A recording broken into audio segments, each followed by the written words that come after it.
Lundi 14 août 2023. Marcher selon la parole et revêtir l'esprit de vérité.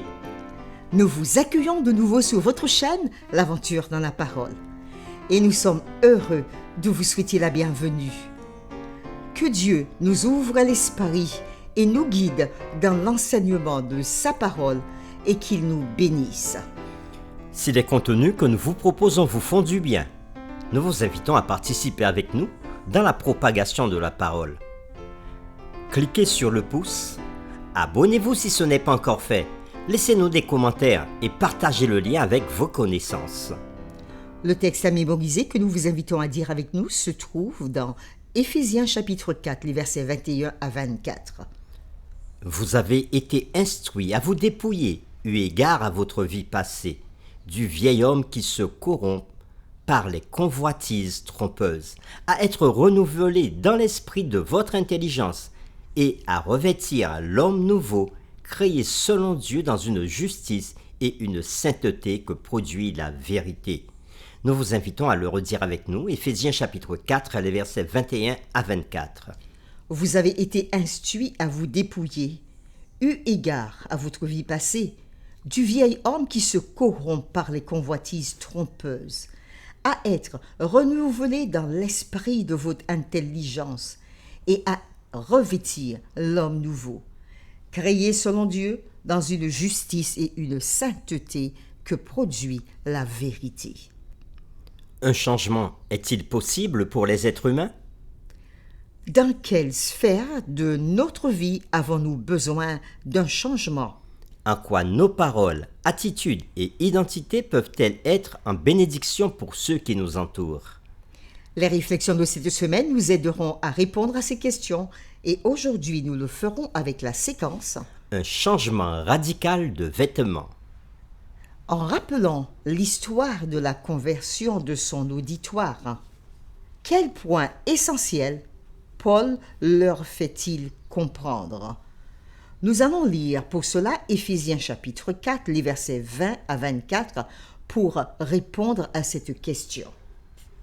Mais vous, ce n'est pas ainsi que vous avez appris Christ.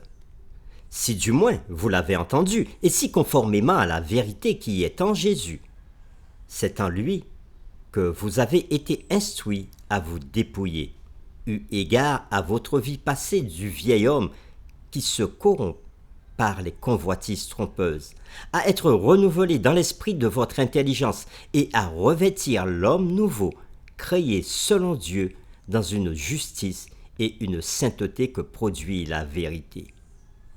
Après lecture de ce texte, nous répondons à cette question. Quel point principal et essentiel Paul leur fait-il comprendre? Après avoir décrit leur ancienne vie païenne, au verset 17 à 19, Paul ne dit pas « Ce n'est pas ainsi que vous avez appris la vie de Christ ». Au contraire, il s'exclame « Ce n'est pas ainsi que vous avez appris Christ » au verset 20. Notant que les destinataires, donc les Éphésiens, l'avaient entendu, donc qu'ils avaient entendu Christ, et qu'on leur enseignait, Paul souligne donc en Christ. Paul préconise en outre l'adoption d'une vie selon la voie de Christ en utilisant l'expression conformément à la vérité qui est en Jésus, au verset 21. Pour Paul, le fait d'avoir la foi est centré sur une connexion personnelle avec Christ, une connexion si vivante et réelle qu'elle peut être décrite comme le fait d'apprendre Christ. Nous reconnaissons que le Jésus ressuscité et exalté est vivant et présent avec nous. Nous sommes façonnés par ses enseignements et son exemple, et nous faisons preuve de loyauté envers lui en tant que notre Seigneur vivant. Nous disposons notre vie à sa conduite active par l'Esprit et la parole. Paul nous dit que l'adoption d'une vie selon la voie de Christ nécessite 3 processus qu'il exprime à travers l'imagerie vestimentaire. Premièrement, se dépouiller ou se détourner de l'ancien mode de vie, au verset 21. Deuxièmement, faire l'expérience du renouvellement intérieur, au verset 23. Et troisièmement, revêtir le nouveau modèle de vie selon Dieu, au verset 24. La métaphore de Paul reflète l'utilisation des vêtements dans l'Ancien Testament comme symbole à la fois du péché, et nous trouvons cela dans plusieurs textes de l'Ancien Testament, le psaume 73, verset 6, Zacharie 3, verset 3 et 4, Malachie 2, verset 16, et aussi comme symbole du salut. Par exemple, nous trouvons cela dans Ésaïe 61, verset 10, Ézéchiel 16, 8, Zacharie 3, versets 4 et 5. Mais arrêtons-nous particulièrement sur Ésaïe 61, verset 10, Ézéchiel 16, 8 et Zacharie 3, 4 et 5. Ces textes concernant le salut. Ésaïe 61, verset 10, qui dit ceci. « Je me réjouis en l'Éternel, mon âme sera ravie d'allégresse en mon Dieu, car il m'a revêtu des vêtements du salut, il m'a couvert du manteau de la délivrance.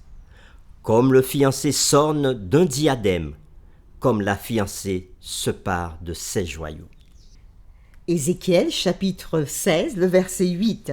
« Je passai près de toi, je te regardai, et voici, ton temps était là, le temps des amours. J'étendis sur toi le pan de ma robe, je couvris ta nudité, je te jurai fidélité, je fis alliance avec toi, dit le Seigneur l'Éternel, et tu fus à moi. » Zacharie chapitre 3, les versets 4 et 5. L'ange de l'Éternel prenant la parole dit à ceux qui étaient devant lui, « Ôtez-lui les vêtements sales. » Puis il dit à Josué, « Vois, je t'enlève ton iniquité, et je te revêts d'habits de fête. Je dis, qu'on mette sur sa tête un turban pur. » Et ils mirent un turban pur sur sa tête, et ils mirent des vêtements. L'ange de l'Éternel était là. Fin de la lecture. Dans les temps anciens, les hommes portaient une tunique jusqu'aux genoux comme sous-vêtement et un manteau comme protection contre le soleil. De même, les femmes portaient une tunique et une robe. Les cultures reflétées dans la Bible étaient des cultures de subsistance. Les vêtements étaient précieux et chers et étaient conservés pendant longtemps. Il aurait été habituel de posséder plus d'un ensemble de vêtements. La qualité et le style de ces vêtements étaient des marques d'identité et de statut sur ceux qui les portaient. Changer de vêtements, échanger un ensemble de vêtements contre un autre était un événement inhabituel et important, contrairement au fait que cela soit un événement insignifiant dans de nombreuses cultures aujourd'hui. Paul imagine le changement de vie aussi perceptible que l'échange d'un ensemble de vêtements contre un autre dans ce contexte du 1er siècle. Pour terminer, nous vous invitons à réfléchir personnellement sur cette question.